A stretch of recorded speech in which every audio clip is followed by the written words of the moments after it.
Welcome to Marketing Rebels Breaking Business Barriers. You have joined us today for a special series called Marketing Momentum for Mental Health. And we have Tammy here today, and she's going to tell us a little bit about herself, why this topic matters to her, and why it should matter to you. Welcome to the show, Tammy. Thank you. Well, my name is Tammy Adams, and I have spent over 30 years in the field of education as well as the field of human resources. And I was frustrated when I was working in both those fields because when I was trying to support someone, I always seemed to be held back by policy and procedure. I would just get them almost to that breaking point, and then for whatever reason, policy and procedure would dictate that I needed to stop. And so I decided to take my training and my experience and open my own business. And I really thought I was going to focus on human or on life coaching. But actually, I was working with a client who was really stuck. And a colleague of mine said, I think you need to explore the grief recovery method program. I think that's what you're looking for. And I said, no, you don't understand. Like, that is not my area of interest. They said, I really think you need to look into it. So I phoned the company and I was on the phone with them for about an hour. And they said, you're already doing it. You just don't know you are. And so I initially found my way on this path, actually trying to support a client. It's the strangest path for me to have chosen because as a grief recovery specialist, I don't go to funerals. I don't visit the cemetery. I was always that person that showed up after everyone else left. And I guess that's still who I am. And so why is this important? Well, it's important because every TV show, every movie, every play, every novel, every story is driven by unresolved emotions. And because there's such an uncomfortableness around grief, because there is so much misinformation around this topic, most of us are walking around trying to paint a room with a screwdriver because we just don't have the tools. And so I am so grateful for this opportunity to open a conversation about something that should be very, very natural, but isn't. That's amazing, like truly amazing. And I love the idea of painting a room with a screwdriver as well. Gives me a little bit of the giggles, even though I understand the severity of that circumstance. Two things that came up that you just mentioned is that idea of how the concept of grief is both uncomfortable and misunderstood. Yes. And I'm wondering if a better understanding of it could make it less uncomfortable. Is that your experience? Absolutely. And, the irony of the whole situation is up until we were about the age of 3, we know how to do this normally and naturally because our bodies are designed to process these emotions. We are never meant to store them. We were meant to grieve them and release them.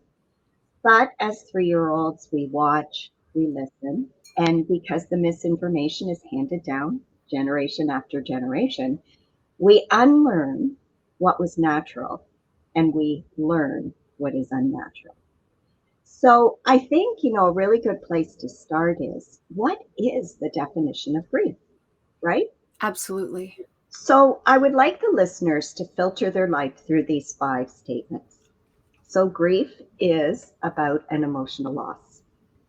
We tend to think of death and dying, and absolutely, but there are over 40 reasons why we might grieve. So lots of times people will say, well, I would do your program, Tammy, but no one's died.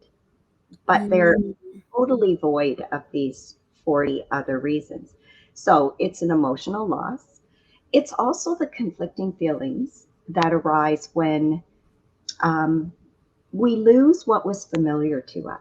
There's a change in something that was familiar. So we may get fired, we might move, we might graduate, we might get married, we might have a baby, because grief isn't always about sad things.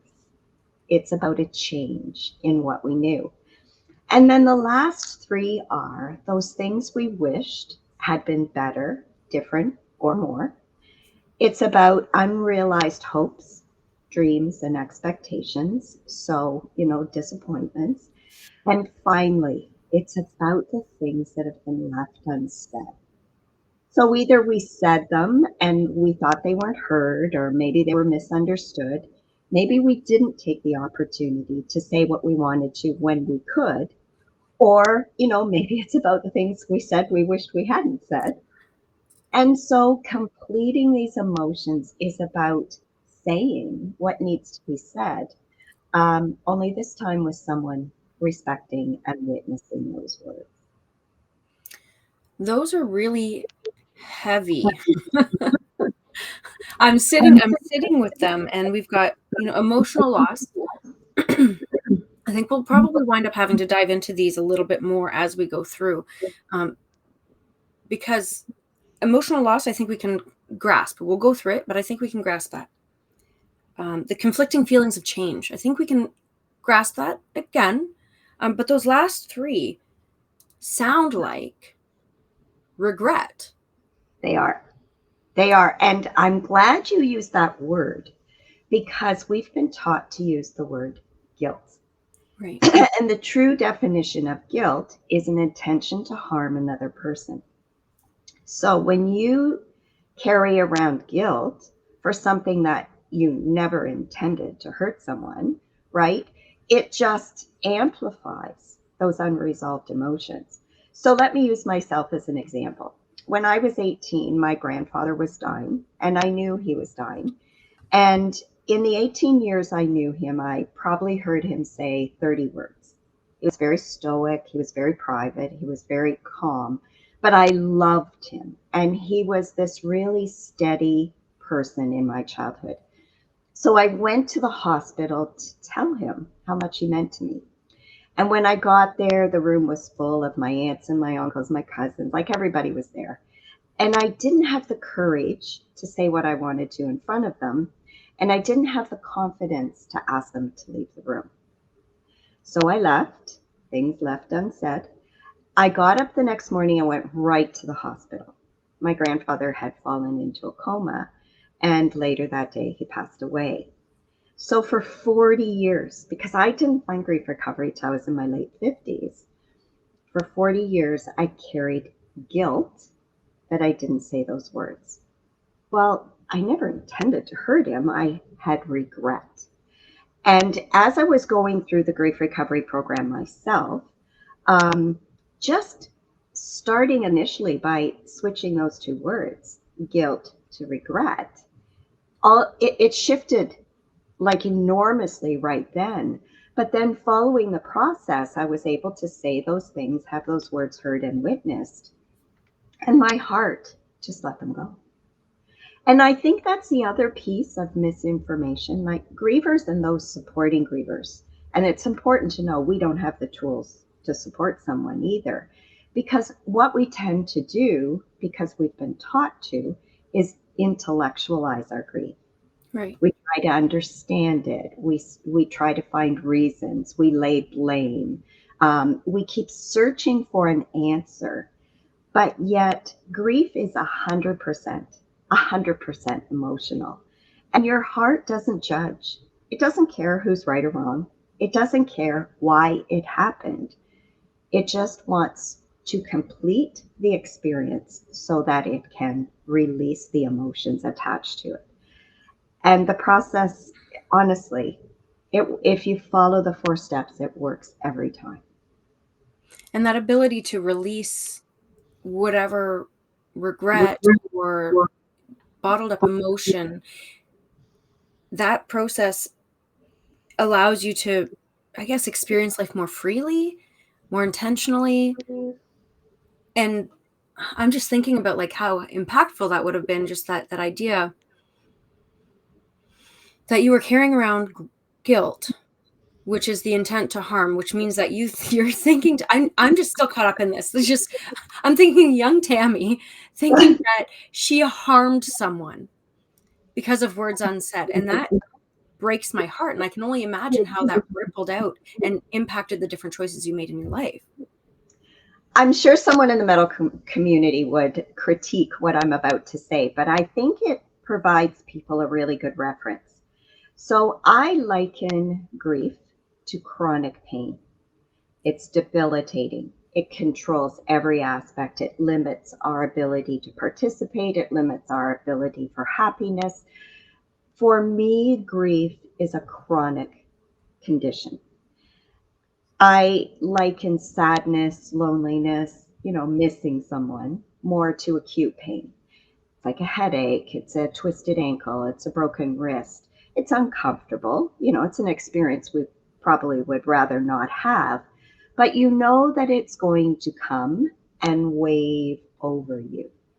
And so by going back to that debilitating grief, resolving the unresolved emotions, completing the incompleteness, finishing the unfinished business, what we do is we are able to move over to this place of these waves of sadness or loneliness that you can be with because they're not all encompassing. Does that make sense? Did I Yeah. did I make sense with that statement? No, it absolutely does, because you're just transforming that non-stop onslaught of grief into something that's a lot more manageable, something that Yeah. will pass. Absolutely. And, I think it's really important to add one more piece to, those five things that we were talking about. Mm-hmm. There's a new piece that's kind of been added. And it does not matter what side of the narrative you are on in these last 4 years that we've gone through. But what people don't realize is we are grieving collectively. This is a global grieving experience. And people don't even realize that they're grieving. And again, I'm not getting into which side whatever, but when Mm-hmm. you think about it, we all lost people during the last 4 years. We all lost what was familiar. We lost time. We lost dreams. And more than anything else, we lost the ability to communicate with one another because you were in this camp or you were in this camp. And if you didn't agree with me, then we're not going to talk about this. And why I bring this up is I find that if people were already at a breaking point, as far as they were already filled to capacity with unresolved emotions from their life as it was, Mm-hmm. now you put these last 4 years on top of that, not realizing, oh my gosh, this also is a grieving experience. I think it offers a bit of an explanation for where we are today because people just don't realize I need to grieve what happened over the last 4 years. And again, I stress it doesn't matter what side of the narrative you're on. And I bring that up because I think it's really important for people to understand we are grieving collectively as a planet. Collective grief. That's a doozy. Mhm. How do we go about processing something like that? I mean, I Well, I imagine mean, it's similar, but it's the exact same process, but it was interesting because I kind of hit my wall about a year and a half in, kind of Mhm. really had a whole meltdown over the whole process, and then I realized, wait a minute, you know what to do. This is emotional. You're being driven by your emotions. And so I sat down and I did grief recovery. Well, it's interesting because the underlying driving trigger point for me during the last 4 years, I make my living communicating, right? Communicating, supporting people, helping people to process what it is they're feeling. And I realized that the trigger for me, that the emotion that had been left unresolved was we weren't allowed to talk. We weren't allowed to have a conversation. And I was very lucky. Like my circle of friends and my family, we would talk about it all the time and we all had different perspectives. We respected each other's opinion, but the big picture was we weren't able to communicate. So I'm just bringing this up because I just don't think there's an awareness that this too falls into that grieving. And like I say, if you were already at capacity, this becomes your tipping point. absolutely the straw that breaks the camel's back. Yes, yes. So if you're experiencing this grief, chronic grief, how is that impacting your day to day, one's day to day, and how could that be negatively impacting the way they experience life, and also, of course, running a business. Because a lot of what we're diving into today is just this idea of, as entrepreneurs, we're more than just business people. We're humans, and we have a lot going on behind the scenes that can very seriously impact what we're doing if we don't address it. Well, I think where I'd like to start with that question is from an intellectual perspective. We feel because over time our emotions may diminish, the intensity of it diminishes. We feel that we've processed it. We convince ourselves, we convince other people, yeah, I'm okay, I'm fine. But those emotions haven't gone anywhere because they haven't been processed the way our body expects us to do it. And so these emotions become cumulative. One builds on the next, builds on the next, builds on the next. And then how it affects us in our lives is, we have a hard time focusing. We've got brain fog. It affects our sleep. It affects our eating. For some people, there's a loss of energy. For other people, there's an increase in energy. We isolate. We ride this roller coaster of emotions. And because we have no coping skills, it's like we're trying to hold a beach ball under the water. Mhm. So you can do it, right? You Yeah. can hold that beach ball there. It takes an extreme amount of concentration and effort to do so, but the beach ball always wins. Eventually, even if you say you're fine, you're functioning, eventually there's going to be a collapse. It's inevitable. It is. And it's like if you think of a steam kettle, so the steam kettle is on the stove and the heat is building up pressure inside of the kettle. And so what happens is that pressure is released through the spout and the kettle whistles and brings our attention to it.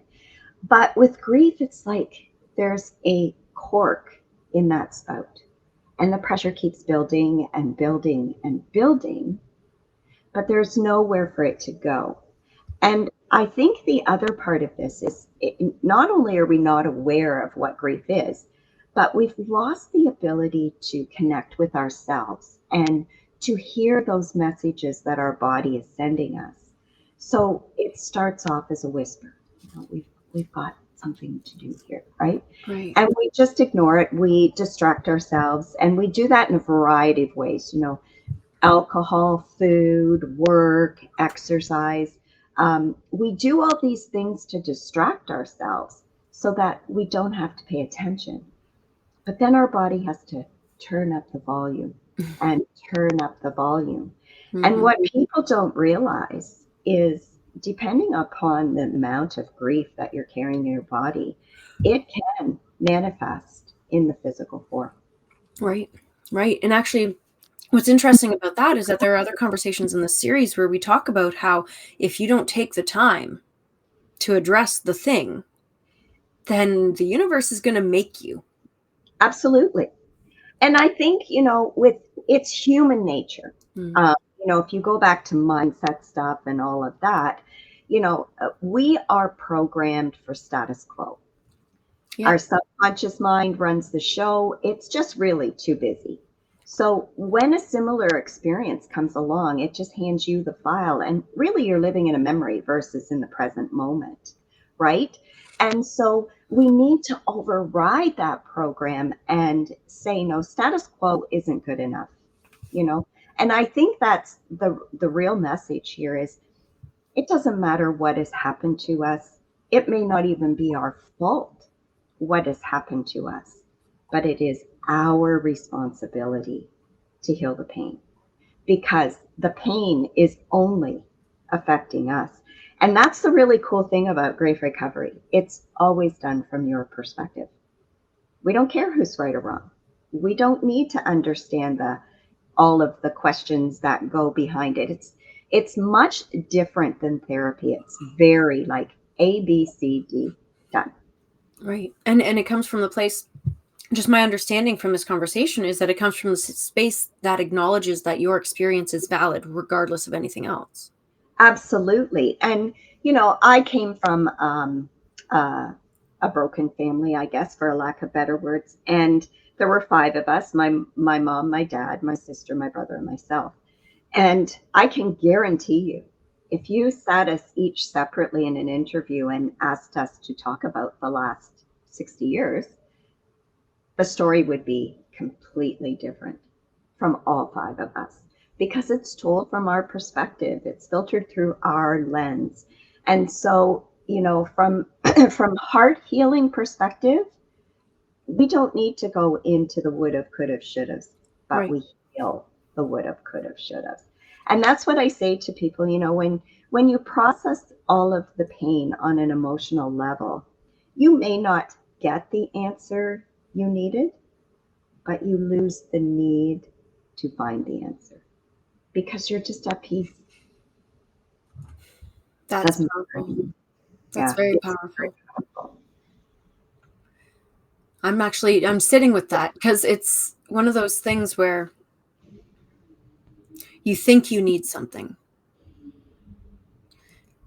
And more often than not, and this is very versatile sentiment actually. More often than not, the answers is a lot simpler than you think.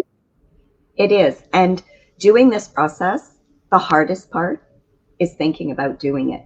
Ah, It's much easy. Like people will say to me, they come and they're very hesitant, they're very anxious because they don't know what's going to show up. They don't even know if they can handle what shows up. And then they get to the end of the program and they go, this was nothing like I expected. Like we laugh, we cry, but they feel so supported, not only by me, but by the program itself. It's just like snapping Lego together, step one, step two, step three. And so they'll say to me at the end, it was way harder thinking about it than it was actually doing it. But you're looking at someone who I held that beach ball down under the water until I found grief recovery. And if you met me, you'd think I had it all together. You really would. Like I've had people go through the program I went to high school with. I left high school when I was 17, or I left home when I was 17. And people in high school never knew I did. Like they said, I thought you had it all. huh. Like, you were involved in all these student activities, you were straight A student, you seemed happy. And here I am, I've left home and not even having a relationship with my parents while I'm still Mm. in high school. Right. So I spent all this time holding that beach ball under the water and lived most of my adult life in flight and fight, which is actually an unhealed trauma response, right? You're just constantly looking over your shoulder. Yeah. And yet, after I found grief recovery and I went through the program before I hung my shingle out, I wanted to make sure I was 100% focused on the people who needed my support. But I can tell you with 100% honesty, there is nothing inside of me today but inner peace. And I will fight to protect that at all costs because I never thought I would find it. I feel like that's one of those things where when you get it, that thing that you didn't even know existed, you It's true. cling for it for dear life. It's true. And, to think I went through all those years, and I guess that's a kind of an add on to a previous question you asked. When you heal the pain, you become a different employer, you become a different employee, you become a different partner, a parent, a sibling, a friend. I am much different in my friendships now than I was when I was carrying all this emotional pain because one of the symptoms of unhealed trauma is, you want to heal the world, you want to fix everything, you want everybody to be happy.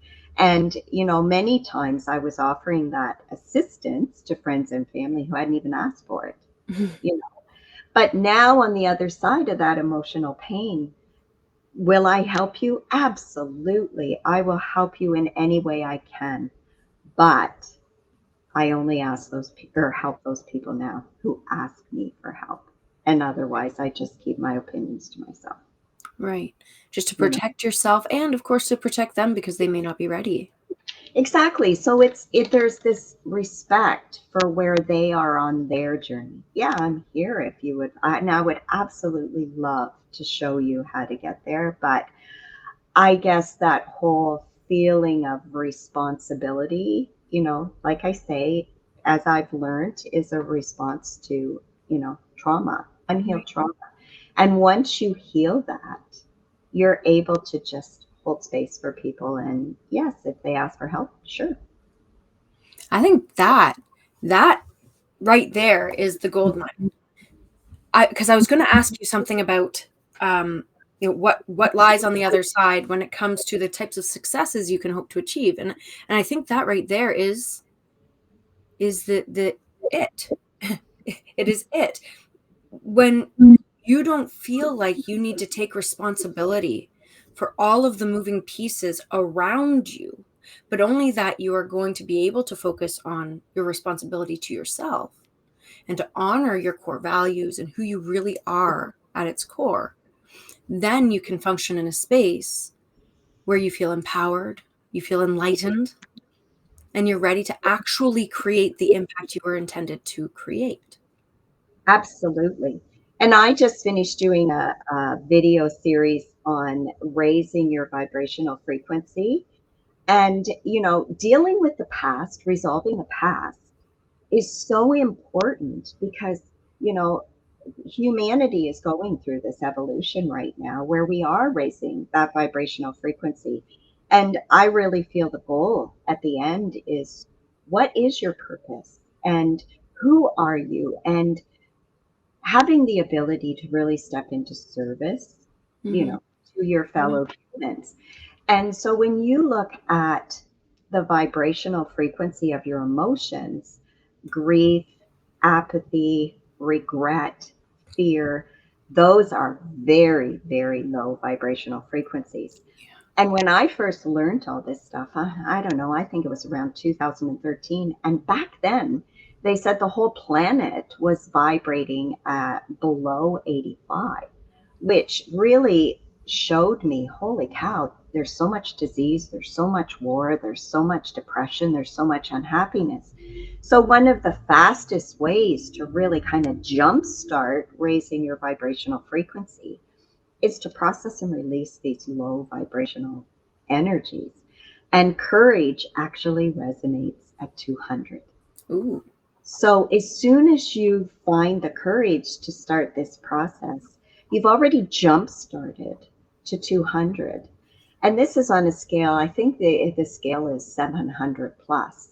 So, when you think, these low vibrational frequencies are like 35, 40, like they're very, very low. Finding the courage to heal is 200. And then everything after that just keeps going up and up and up.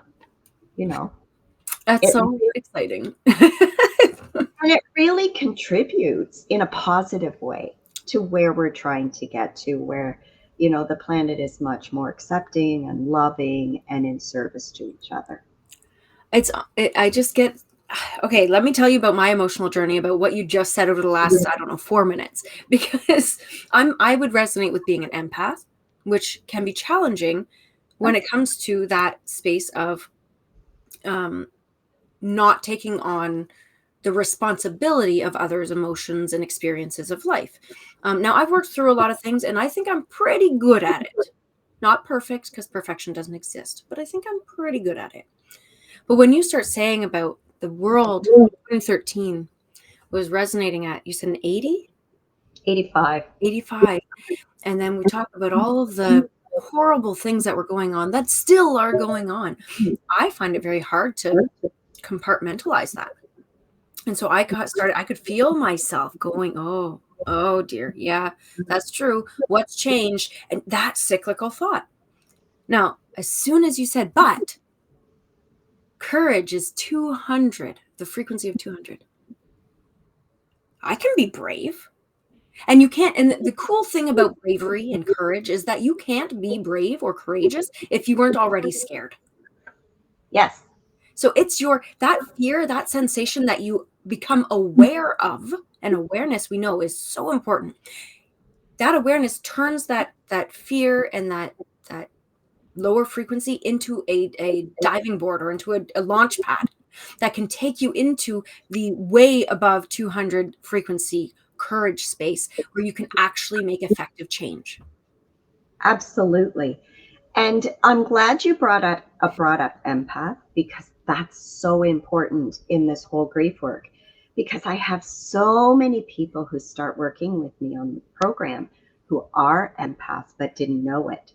So not only are they carrying their own unresolved emotions, but they're taking on all of these others without, like you say, an awareness Mm-hmm. that they're doing it.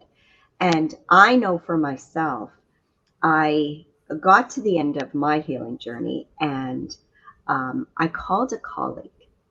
And usually I can't tell the story without crying, so I hope we get through it. But I called her and I said, I think I took this. No, I started the conversation by saying, I think my heart is broken.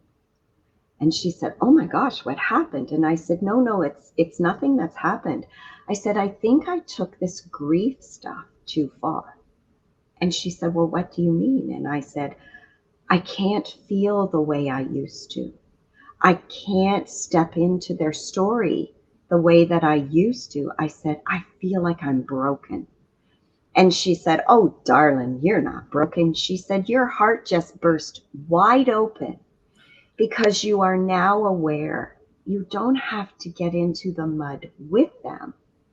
You can stand on the shore with your hand out and say, I can show you the way. And I tell that story at the end to all my empaths because it is very unsettling not to feel on the level that I had always felt. But again, part of that went back to that unhealed trauma and wanting to save the world and everybody to be happy and all of that. Now I'm able to set very healthy boundaries. Yes, I still want to help people, but like I say, I will help you if you ask. But I also am able now to help you from a place of the observer as opposed to a participant. And I hope that makes sense. But that was huge. It was huge for me. And it was terrifying at the same time because my whole life, I'd cried at Bell Canada commercials, right? Somebody tell me a sad Yeah. story, I'd be right there with them. And I can still support them and I can still be empathetic. Right. But again, I'm standing on the shore with my hand out versus jumping in the quicksand because now we're both in there, you know? Yeah. And that's not going to help. It's the equivalent of putting your own mask on first when the plane's going down. That's a morbid thought, but that's the idea. It's true. And, I think that has been the greatest gift that has come out of this for me. Socrates said, the healer needed to stay unhealed in order to be able to do their job. But I think the modern twist on Socrates is no, we need to do our own inner work first. We need to make sure that we aren't trying to heal ourselves by healing other people. We need to make sure as a practitioner that we've done our own work so that when someone comes to us asking for that support, we can give them our undivided attention because we're not filtering it through our own experience. And I think that's the thing I'm most proud of. I did the work. I did the work. And when somebody reaches out and calls me, I'm 100% focused on their journey and not my own. That's powerful. And I want to reflect before we kind of close off. I want to reflect on that idea of Socrates because I love Christian ideologies. I love diving into some of the dynamic aspects of communication and thought philosophy that came from that. And I think that mentality. Now, I'm not an expert in the space. I just like it. I think that mentality comes from a space where martyrdom was praised as being the all powerful, the not powerful isn't even that, it was revered. Martyrdom was revered. Excuse me. And so that may be where that came from, and we see that reflected even in today. Oh, pardon me. So the switch that we're trying to make here is away from the concept of martyrdom being the be all and end all, being like, oh, great, you've given yourself you've poured your cup empty and then some. We're switching from that, because then if you could help and continue to help for longer, then what good does it do if your cup is empty? Let's help more. Let's really accomplish more. So that said, I'm going to invite you to share some final thoughts. And then don't forget to invite people to come into your world, because I think after this conversation, we all should be a part of your world. I would just love it if everyone on the planet did this program, especially at the high school level, because having the tools to process our emotional pain, it's so important. And why? Because once we do, well, we step into this place where our body feels lighter. We've got a confidence. We can set healthy boundaries. And, like you said, we can show up in the world the way we were intended to. We can be of service in a way that we never were able to do before.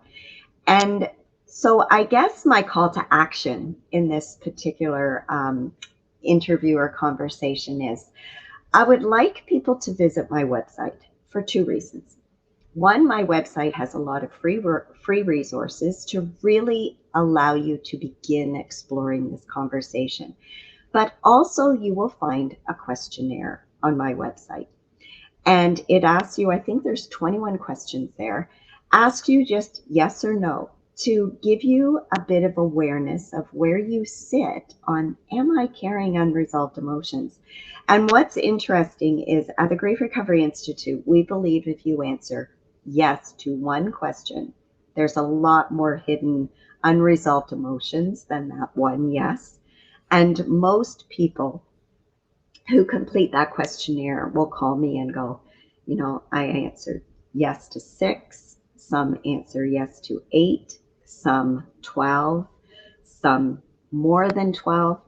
And so if one is an indication that there's a lot of other unresolved issues, imagine if you answer yes to 8.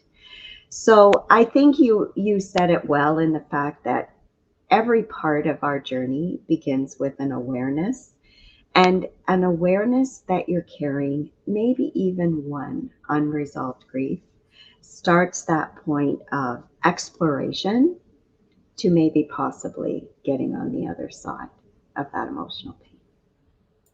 That is very powerful, and a journey that we can all embark on.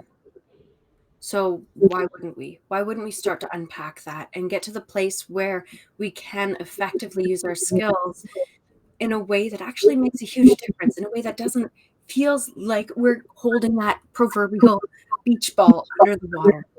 Can you imagine how much easier it would be to serve your people, to create an impact, if you weren't also trying to shove that ball under the water? My goodness, you could be soaring.